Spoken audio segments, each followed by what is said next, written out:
Hello students, आज हम बात करते हैं इकोसिस्टम पारिस्थितिक तंत्र के बारे में।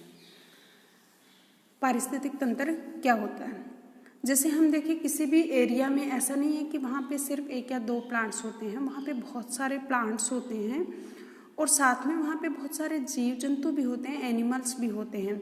और ये प्लांट्स और एनिमल्स मिलकर के एक मिश्रित मिक्स्ड कम्युनिटी बनाते हैं, मिश्रित समुदाय बनाते हैं, जिसे हम संगठन कहते हैं। और ये जो मिश्रित समुदाय है वो अपने आसपास का जो एनवायरनमेंट है, पर्यावरण है, उसके साथ भी इंटरेक्शन करता है। जैसे हम प्लांट कम्युनिटी के बारे में पढ़ा था, तो प्लांट कम्युनिटी है वो, उसमें बहुत सारे प्लांट्स होते हैं, अलग अलग स्पीसीज के प्लांट्स भी होते हैं, छोटे बड़े सारे प्लांट्स होते हैं, और वो अपने आसपास के एनवायरनमेंट के साथ भी इंटरेक्शन करते हैं और आपस में भी अन्योन्य क्रियाएं करते हैं। तो वैसे ही जो ये मिश्रित समुदाय है वो भी एनवायरनमेंट के साथ में अन्योन्य क्रिया करता है। और ये सभी मिलकर के, जिसमें जैविक व अजैविक घटक शामिल हो जाते हैं, ऐसा एक जो स्थायी तंत्र बनता है, एक स्टेबल सिस्टम बनता है, उस सिस्टम को हम बोलते हैं इकोसिस्टम। मीन्स हमने कहा कि उसमें अजैविक और जैविक कारक मिलते हैं, घटक मिलते हैं। जैसे जैविक कारक उसमें क्या हैं, उस समुदाय में कौन से हुए, जीव जंतु पेड़ पौधे, वो सारे के सारे क्या हैं, जैविक फैक्टर्स हैं, बायोटिक फैक्टर्स हैं। और वो जो दूसरा एनवायरमेंटल फैक्टर्स के साथ में, अजैविक घटकों के साथ में अन्योन्य क्रियाएं करते हैं। तो ये अजैविक घटक कौन से हुए, एबायोटिक फैक्टर्स। जैसे एनवायरमेंटल फैक्टर्स हैं, वहाँ टेम्परेचर है, वाटर है, ह्यूमिडिटी है, रेन है, लाइट है, ये सब क्या हो गए, एनवायरमेंटल फैक्टर्स। और साथ में ही जो इनऑर्गेनिक और ऑर्गेनिक सब्सटेंसेज है, कार्बनिक अकार्बनिक पदार्थ है, ये सब भी क्या किस में आते हैं, एबायोटिक फैक्टर्स में। तो ये बायोटिक और एबायोटिक फैक्टर्स दोनों मिलकर के जिस एक स्टेबल सिस्टम का फॉर्मेशन करते हैं, उस सिस्टम को हम क्या कहते हैं, इकोसिस्टम कहते हैं। तो सीधा सा क्या हुआ, इकोसिस्टम क्या है, ये जैविक व अजैविक घटकों से बना हुआ एक स्थायी तंत्र होता है। और ये जो जैविक अजैविक घटक हैं आपस में अन्योन्य क्रिया करते हैं, और इन दोनों की संरचना तथा कार्यों का संबंध जो है वो निश्चित नियमों के अनुसार गतिज संतुलन में रहता है। ये पारिस्थितिकी तंत्र इकोलॉजी का फंक्शनल यूनिट होता है, इम्पोर्टेंट है। इकोलॉजी की मूलभूत क्रियात्मक इकाई क्या होती है, इकोसिस्टम होती है। और इकोसिस्टम शब्द है, जो वर्ड है, वो सबसे पहले टेंसले नामक साइंटिस्ट ने 1935 में दिया था। तो ये हुआ इकोसिस्टम।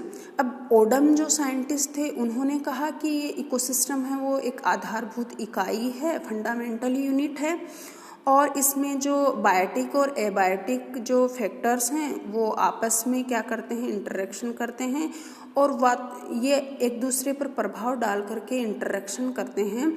और इनके इंटरेक्शन से जो एनर्जी और जो केमिकल जो सब्सटेंसेज हैं उनका निरंतर प्रवाह होता है, और उस ऊर्जा और रासायनिक पदार्थों का इनके मध्य निरंतर प्रवाह होने से इनके मध्य कार्यात्मक गतिशीलता बनी रहती है। और इन सब के लिए जो एनर्जी का एकमात्र सोर्स होता है वो क्या होता है, सन, सूर्य है वो इनका एकमात्र ऊर्जा स्रोत है।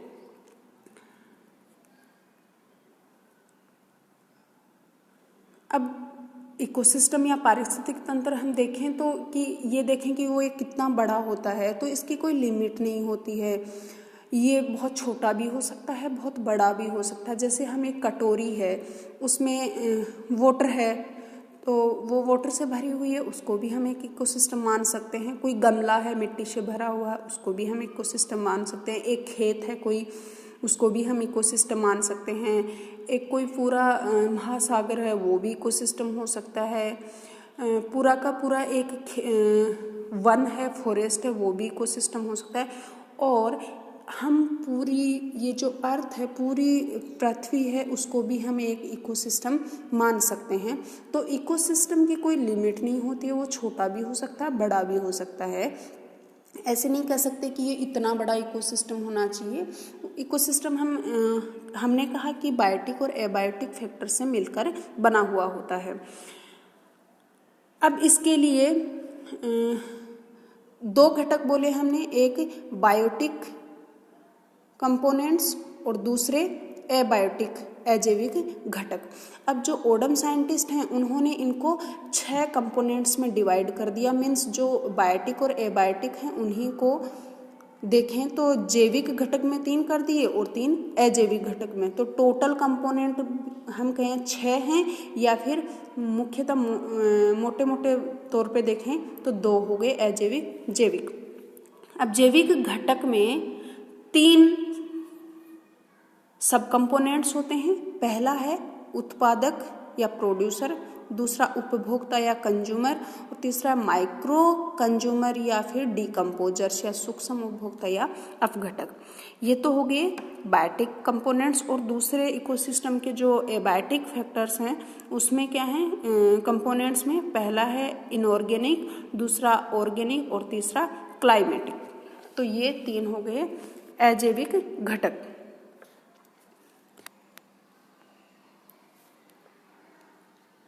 अब हम पहले देखते हैं, ये जो एक क्लार्क नामक साइंटिस्ट हैं उन्होंने पारिस्थितिक तंत्र का जो एक घटक और बताया, उसको उन्होंने कहा ट्रांसफॉर्मर्स भी होते हैं, परिवर्तक भी होते हैं। वो क्या करते हैं, जो भी अपघटित पदार्थ होते हैं उन पे रिएक्शन करते हैं और उनको कार्बनिक और अकार्बनिक पदार्थों में ट्रांसफॉर्म कर देते हैं। अब हम देखते हैं पहले जैविक घटक। जैविक घटक को हम 3 भागों में बांट सकते हैं। एक है ऑटोट्रॉप्स, दूसरे हेटेरोट्रॉप्स और तीसरे डिकम्पोजर्स। 3 भागों में हम बायोटिक कंपोनेंट्स को बांट सकते हैं। पहला है ऑटोट्रॉप्स, या इनको हम प्रोड्यूसर्स भी कह सकते हैं। ये स्वपोषित हैं, मतलब ये जो भी ग्रीन प्लांट्स होते हैं उन्हें हम ऑटोट्रॉप्स या प्रोड्यूसर कहते हैं, क्योंकि वो भोजन का प्रोडक्शन करते हैं, उत्पादन करते हैं। जो जितने भी हरे प्लांट्स होते हैं उनमें क्लोरोफिल होता है, और ये सनलाइट को यूज करके और साथ ही में जो भी इनऑर्गेनिक पदार्थ होते हैं जो भूमि में होते हैं उनको लेकर के ये क्या बनाते हैं, भोजन बनाते हैं, स्वयं अपना फूड बनाते हैं। इसलिए इन्हें क्या कहते हैं, अपन स्वपोषित या उत्पादक कहते हैं। इनसे अब इन्हीं पे इन्होंने जो भोजन बनाया है, इन्हीं पे जितने भी जीव जंतु दूसरे हैं वो क्या होते हैं, डायरेक्ट या इनडायरेक्ट रूप से निर्भर रहते हैं। तो पहला हो गया ये ऑटोट्रॉप्स, ये जैविक घटक हुआ। दूसरा जैविक घटक होता है परपोषित घटक या हेटेरोट्रोपिक कंपोनेंट्स। इनमें क्योंकि क्लोरोफिल नहीं होता है तो ये फूड नहीं बना सकते, और ये किन पे डिपेंडेंट होते हैं, ये ऑटोट्रॉप्स पे। इन्हें हम कंज्यूमर कहते हैं क्योंकि ये कंज्यूम करते हैं, अपना फूड खुद नहीं बना सकते, ये सिर्फ कंज्यूम करते हैं, उपभोग करते हैं, इसलिए हम उपभोक्ता भी कहते हैं। अब ये उपभोक्ता हैं वो 3 टाइप के हो सकते हैं। सबसे पहले होते हैं वो प्राथमिक या प्रथम श्रेणी के उपभोक्ता होते हैं, दूसरे होते हैं द्वितीय श्रेणी के, और तीसरे होते हैं तृतीयक या टर्सरी कंज्यूमर्स। तो सबसे पहले कंज्यूमर्स होते हैं उनको हम प्राइमरी कंज्यूमर्स कहते हैं। ये क्या होते हैं, डायरेक्टली ये जो प्रोड्यूसर होते हैं उनसे अपना भोजन लेते हैं, इसलिए इन्हें कहते हैं हम प्राइमरी कंज्यूमर या प्रथम उपभोक्ता। जैसे चूहा है, जो कीट हैं, बकरी, गाय, हिरण, खरगोश, ये सब क्या करते हैं, वनस्पति वेजिटेशन को, प्लांट्स को खाते हैं, इसलिए ये हैं प्राइमरी कंज्यूमर्स। दूसरे होते हैं सेकेंडरी कंज्यूमर्स। सेकेंडरी कंज्यूमर्स होते हैं वो प्राइमरी कंज्यूमर्स को खाते हैं, मतलब ये क्या है, किससे अपना भोजन लेते हैं, शाकाहारी जंतुओं से। ये पहले प्राथमिक उपभोक्ता वो क्या है, शाकाहारी हैं, क्योंकि अपना भोजन किससे ले रहे हैं, पेड़ पौधे से, इसलिए शाकाहारी या हर्बीवोरस है। ये द्वितीयक श्रेणी या सेकेंडरी कंज्यूमर्स होते हैं, वो अपना भोजन किनसे लेते हैं, प्राथमिक उपभोक्ता से, इसलिए इन्हें हम कहते हैं ये मांसाहारी या कार्निवोरस होते हैं। जैसे मेंढक, कौवा, सर्प, बिल्ली, ये सब क्या है, द्वितीयक श्रेणी के उपभोक्ता हैं। अब है तीसरा टाइप के जो कंज्यूमर्स होते हैं वो टर्सरी कंज्यूमर्स होते हैं, तृतीय श्रेणी के उपभोक्ता। ये क्या करते हैं, ये मांसाहारी प्रकार के तो हैं, ये सबको खा सकते हैं, ये इनको भी खा लेते हैं, इनको भी खा सकते हैं, तो ये, लेकिन इनको कोई नहीं खाता, इसीलिए इनको टर्सरी या टॉप कंज्यूमर्स भी कहते हैं। जैसे चीता है, बाज है, वल्चर, गिद्ध है, शेर है, ये टॉप श्रेणी के कंज्यूमर्स होते हैं। और तीसरा बायोटिक फैक्टर होता है अपघटक कंज्यूमर्स। ये अपघटक क्या होते हैं, जो भी जितने भी ये सेप्रोफाइटिक होते हैं, मृतपोषी होते हैं, अपना भोजन है वो मृत सड़े गले पदार्थों से लेते हैं, जीव जंतुओं से, जैसे फंगस और बैक्टीरिया हैं। ये या तो भूपृष्ठ पे रहते हैं या थोड़े नीचे रहते हैं, और ये जो भी मरे हुए सड़े गले जो भी जीव जंतु होते हैं उनको अपघटित करके फिर से उनमें से नाइट्रोजन, फॉस्फोरस, कार्बन जो भी होते हैं उनको वापस ट्रांसफॉर्म करके निकाल देते हैं और उसको वहाँ भूमि में मिला देते हैं।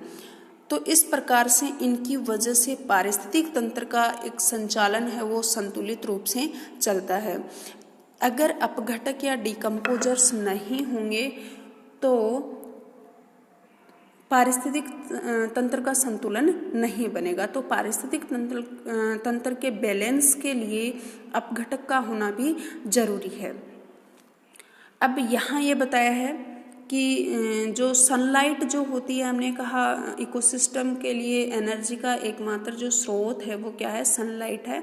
तो प्रोड्यूसर्स हैं वो सनलाइट का यूज करके अपना फूड बनाएंगे, लेकिन ये सनलाइट का 98% है वो तो लॉस्ट हो जाता है। सिर्फ जो प्रोड्यूसर्स होते हैं वो ओनली 2% लाइट एनर्जी को ही यूज कर पाते हैं, और उसके बाद इनसे भी जो एनर्जी का यहाँ ट्रांसफ़र होता है एक दूसरे लेवल पे, जैसे प्रोड्यूसर से हर्बीवोरस भोजन लेते हैं, हर्बीवोरस से कंज्यूमर्स कार्निवोरस लेते हैं, और ये कार्निवोरस से टॉप कार्निवोरस लेते हैं। तो हर लेवल पे भी एनर्जी का लॉस होता है जब ट्रांसफ़र होता है। और लास्ट में डिकम्पोजर्स, इनको डिकम्पोजर्स हैं वो, अगर प्रोड्यूसर्स पेड़ पौधे गल जाते हैं, मर जाते हैं, उनको भी डिकम्पोज करते हैं, हर्बीवोरस को भी डिकम्पोज करते हैं, कार्निवोरस को भी करते हैं, और ये जो टॉप कंज्यूमर होते हैं उनको भी क्या करते हैं, डिकम्पोज करते हैं। तो इस तरह से एक ऊर्जा का प्रवाह होता है यहाँ से इकोसिस्टम में। अब ये तो हो गए बायोटिक फैक्टर। अब हम देखते हैं एबायोटिक कंपोनेंट्स, अजैविक घटक। तो अजैविक घटकों को हम दो तरीके से देख सकते हैं। एक है स्ट्रक्चर की दृष्टि से, संरचना की दृष्टि से देखें, और दूसरा कार्यात्मक दृष्टिकोण से देखें। तो संरचना की दृष्टि से देखें तो जो एबायोटिक कंपोनेंट्स हैं उनको 3 भागों में हम डिवाइड कर सकते हैं। पहला है फिजिकल या भौतिक, दूसरा अकार्बनिक पदार्थ, और तीसरा कार्बनिक पदार्थ। तो भौतिक जो घटक हैं वो वातावरण के भौतिक भाग में जलवायु कारक हैं, जैसे जल, ताप, प्रकाश, आर्द्रता, ऊर्जा, ये सब क्या हैं, भौतिक घटक हैं।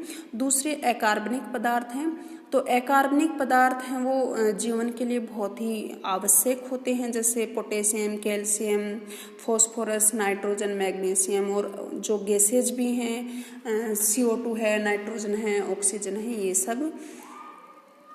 ये सब क्या करते हैं, जो प्रोड्यूसर्स होते हैं उनके लिए कच्ची सामग्री रॉ मटेरियल की तरह यूज होते हैं। और अभी हमने पीछे देखा था जो डिकम्पोजर्स होते हैं, अपघटक होते हैं, वो पेड़ पौधे व जीव जंतुओं के जो मृत शरीर होते हैं, सड़े गले, उनसे वापस इन अकार्बनिक पदार्थों को इनका चक्रण करते हैं। तीसरा है कार्बनिक पदार्थ। इनको फिर से 3 श्रेणी में डिवाइड करते हैं, प्रथम, द्वितीयक और तृतीयक श्रेणी।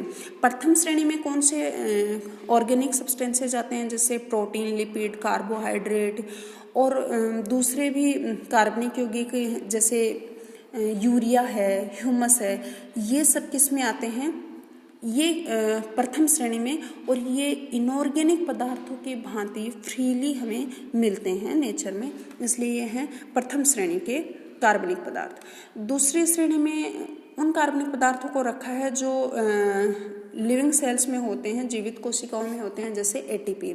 और तीसरी श्रेणी में उन कार्बनिक पदार्थों को रखा है जिनको इन दोनों के प्रथम द्वितीय श्रेणी के बीच में एक कड़ी के रूप में माना जाता है, जैसे डीएनए है, क्लोरोफिल है।